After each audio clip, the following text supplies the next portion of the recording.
Assalamualaikum warahmatullahi wabarakatuh. Hari ini Ustazah akan mengajarkan tajuk pertama bahagian akhlak pendidikan Islam tingkatan 2, iaitu malu perisai iman. Jadi Ustazah berharap anak-anak murid sekalian sudah bersedia dengan buku teks masing-masing. Jadi hari ini Ustazah akan gunakan buku teks sepenuhnya. Bagi yang tak boleh baca Jawi, boleh ikut secara perlahan, InsyaAllah dengan panduan nota yang Ustazah ada lampirkan juga, boleh membantu awak untuk faham dengan lebih jelas lah. Jadi pertama sekali kita pergi dulu apa yang dimaksudkan dengan malu. Dari sudut bahasa, malu bermaksud kembali kepada perasaan fitrah dan rasa segan. Jadi secara fitrahnya, secara semula jadinya, kita sebagai seorang manusia ni sebenarnya kita ada perasaan segan ataupun malu lah. Dari sudut istilah, maksud malu ialah berasa aib atau perasaan tidak selesa untuk melakukan sesuatu yang buruk kerana tidak mahu dihina. Maksudnya bila kita buat sesuatu perkara yang tak elok, kita akan rasa tidak selesa. Itu dinamakan malu lah. Yang kedua, dalil nakli berkenaan malu. Allah disebut dalam surah Al-Qasas ayat 25 yang berbunyi a'udzubillahi minasyaitonirrajim. Faja'athu ihdahuma tamshi 'ala istihya'in qalat inna abi yad'uka liyajziyaka ajra ma saqaita lana. Yang bermaksud, kemudian salah seorang perempuan dua beradik itu datang mendapatkan Musa dengan berjalan dalam keadaan tersipu-sipu malu sambil berkata, sebenarnya bapaku menjemputmu untuk membalas budimu kerana memberi minum binatang ternakan kami.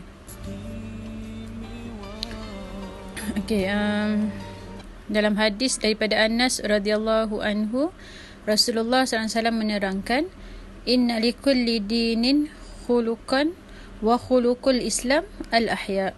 Hadis yang diriwayatkan oleh Ibnu Majah yang bermaksud, sesungguhnya bagi setiap agama itu ada akhlak. Akhlak Islam itu adalah malu.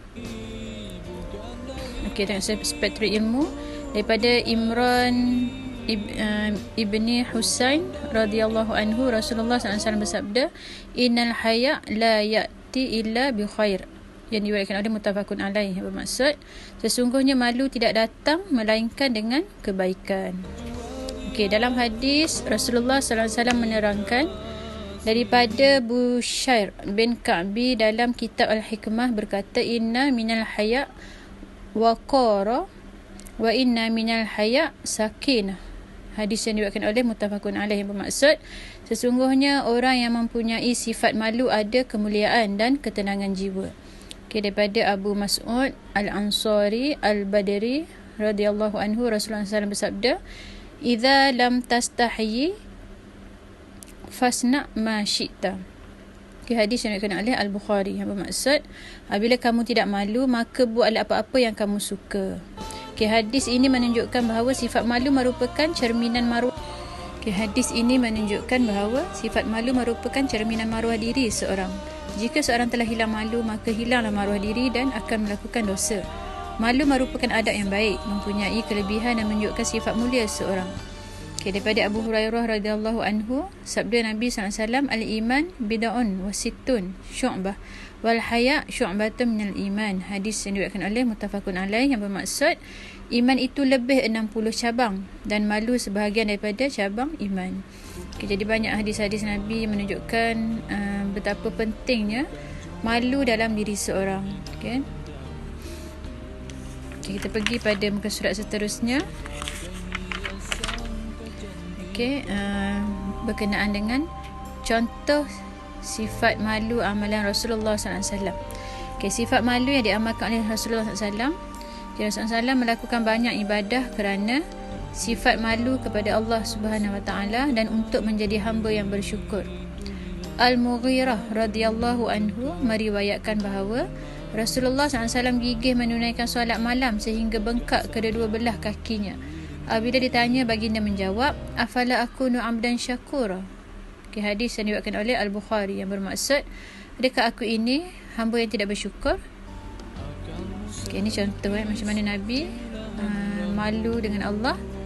Jadi Nabi walaupun dia sebagai kekasih Allah, tapi dia sebagai sifat malu yang ada pada diri dia, dia masih lagi beribadah kepada Allah sehingga bengkak kaki baginda. Itulah hebatnya peribadi yang ada pada Rasulullah SAW. Kita tengok yang seterusnya, sifat malu yang dituntut. Ada 4 dalam buku awak ni. Pertama, malu melakukan perkara maksiat dan yang haram. Apa contoh dia? Malu berjudi. Orang ajak kita berjudi, kita malu. Malu nak mengumpat. Malu nak mengutuk rakan. Itu yang pertama. Yang kedua, malu melanggar perintah Allah. Apa contoh dia? Kita malu untuk tidak menunaikan solat fardu. Maksudnya bila kita tak solat, kita malu. Yang kedua, malu makan di khalayak ramai pada siang hari pada bulan Ramadan. Jadi bila kita makan di siang hari Ramadan, maksudnya kita rasa malu sebab kita telah melakukan perintah, kita telah melanggar perintah Allah. Yang ketiga, malu meninggalkan perkara sunat. Apa contoh dia? Kita malu untuk tidak menunaikan solat sunat rawatib. Contoh, bila kita beramal dalam masjid, jemaah-jemaah yang lain semua menunaikan solat rawatib, kita duduk je, kita akan rasa segan. Jadi kita pun juga rasa segan, kita pun turut sama melaksanakan solat sunat rawatib tersebut. Tidak menderma ketika rakan ditimpa musibah. Jadi orang lain semua menderma, kita pula tak menderma, jadi kita rasa malu. Yang keempat, malu melakukan perkara makruh. Apa contoh dia? Makan dengan tangan kiri.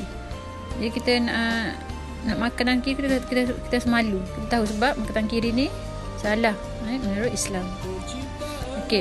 Yang kedua, contoh kedua, berbual kosong dan bercakap tidak sopan. Jadi kita malu nak bercakap benda yang tak elok ni. Jadi ini adalah sifat malu yang dituntut dalam Islam. Kita pergi muka surat seterusnya, 187. Sifat malu yang dilarang. Tadi sifat malu yang dituntut, yang kita kena buat, yang kita sepatutnya perlu ada perasaan malu. Dan sekarang ni kita nak bincang adalah perasaan malu yang sepatutnya kita buang. Antara sifat malu yang dilarang adalah seperti yang berikut. Pertama, malu belajar. Apa contoh dia? Malu berada di hadapan dalam kelas. Contoh cikgu panggil, kita datang depan, bentang, kita malu. Itu salah lah. Yang kedua, malu membaca di khalayak ramai. Cikgu suruh berdiri, baca, kita malu nak baca. Yang ketiga, malu ke majlis ilmu. Suka nak ke majlis ilmu. Yang keempat, malu bertanya guru. Tak faham tapi diam je, nak tanya malu. Yang kelima, malu mendampingi ulama. Yang segan nak pergi mendampingi, nak menuntut ilmu dengan orang-orang yang pakar. Yang kedua, sifat malu yang dilarang adalah malu melakukan perintah agama. Apa contoh dia? Pertama, malu menjadi imam solat. Orang lantik kita jadi imam, kita malu. Yang kedua, malu berucap di hadapan khalayak. Bukan tadi jugalah kan, kita malu nak bersyarah, suruh bersyarah bagi majlis ilmu, orang suruh kita bagi tazkirah pendek contoh, malu nak bercakap. Yang ketiga, malu mengaku ibu yang tua dan miskin. Mak dah tua, kita malu nak mengaku. Yang ketiga, malu melakukan kebaikan. Malu dilarang, malu melakukan kebaikan. Apa contoh dia? Malu bertanya. Nak tanya malu. Perkataan Melayu kata malu bertanya sesat jalan. Yang kedua, malu berada dalam majlis ilmu. Segan tu orang kata, dia tu warok lah pergi majlis ilmu. Kita pun malu nak pergi majlis ilmu. Ini antara contoh-contoh malu yang dilarang. Kita pergi muka seterusnya, 188. Hubungan sifat malu dengan iman. Apa kaitan sebenarnya sifat malu dengan iman? Kenapa sifat malu sangat dituntut dalam Islam? Orang yang beriman sentiasa malu untuk melakukan larangan Allah dan meninggalkan suruhannya. Daripada Abdullah bin Umar, sabda Rasulullah SAW, al-haya' minal iman. Hadis ini diriwayatkan oleh muttafaqun alaih, yang bermaksud malu itu sebahagian daripada iman. Berdasarkan hadis di atas dapat difahami bahawa tahap iman seseorang berkait rapat dengan sifat malu. Malu yang dimaksudkan ialah malu yang menepati kehendak syarak dan yang membawa kebaikan. Orang yang beriman sentiasa malu untuk melakukan larangan Allah dan meninggalkan suruhannya. Sebaliknya, orang yang tidak ada sifat malu akan melakukan maksiat tanpa segan silu. Oleh itu, keimanan dan ketaatan seseorang itu berkait rapat dengan sifat malu. Okey, jadi maksudnya kalau kita ada perasaan malu, kita tak akan buat perkara yang Allah larang. Contoh kalau kita Islam melarang pergaulan bebas antara perempuan dan lelaki, kita segan nak bertepuk tampar pelajar lelaki, nak bertepuk tampar dengan pelajar perempuan, segan. Tahu benda tak adalah perkara yang dilarang. Okey, kita pergi muka seterusnya 189. Okey, kepentingan sifat malu. Okey, yang terakhir, kenapa malu ni sangat dituntut dalam Islam? Apa pentingnya? Okey, pertama, malu melakukan maksiat kerana takut dan segan kepada Allah yang Maha melihat. Contohnya berdua-duaan antara lelaki dan perempuan yang bukan mahram tanpa ikatan yang sah. Okay, jadi bila kita ada perasaan malu, kita malu untuk melakukan maksiat. Sebab kita tahu Allah itu Maha melihat. Contoh dibagi berdua-duaan. Segan Allah Maha melihat. Kita takkan buat perkara yang Allah larang. Okay, yang kedua, benteng keimanan. Orang yang malu akan menjaga maruah diri daripada terjebak dengan gejala tidak bermoral. Maksudnya bila kita ada sifat malu, dia akan menjadi penghalang untuk kita melakukan maksiat lah. Okey, yang ketiga, berlumba-lumba mentaati perintah Allah dan Rasul serta mengharapkan redha Allah. Itu penting kita bagi tahu malu yang dituntut kan. Jadi kita akan berusaha untuk melaksanakan ibadah sunat, dan sebagainya lah. Yang keempat, sifat malu seseorang menyerlahkan kecantikan akhlak dan kemuliaan insan. Biasa kita kaitkan kalau malu ni dengan perempuan lah kan. Contoh kalau perempuan, dia ketawa tak berbahak di khalayak ramai. Jadi macam mana persepsi orang kan, alangkah tak bagusnya, tak sopannya, tak eloknya. Sebab perempuan ni sepatutnya terkenal dengan lemah lembut, jaga budi pekerti. Jadi bila kita ada perasaan malu, kita takkan buatlah perkara macam tu.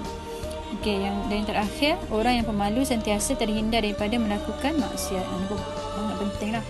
Bila kita malu, kita takkan buat lah. Kita akan contoh nak pergi berhibur dekat disko, kita nak pergi sana pun kita segan kan, macam mana keadaan orang kat sana, pakaian, pergaulan, kita malu.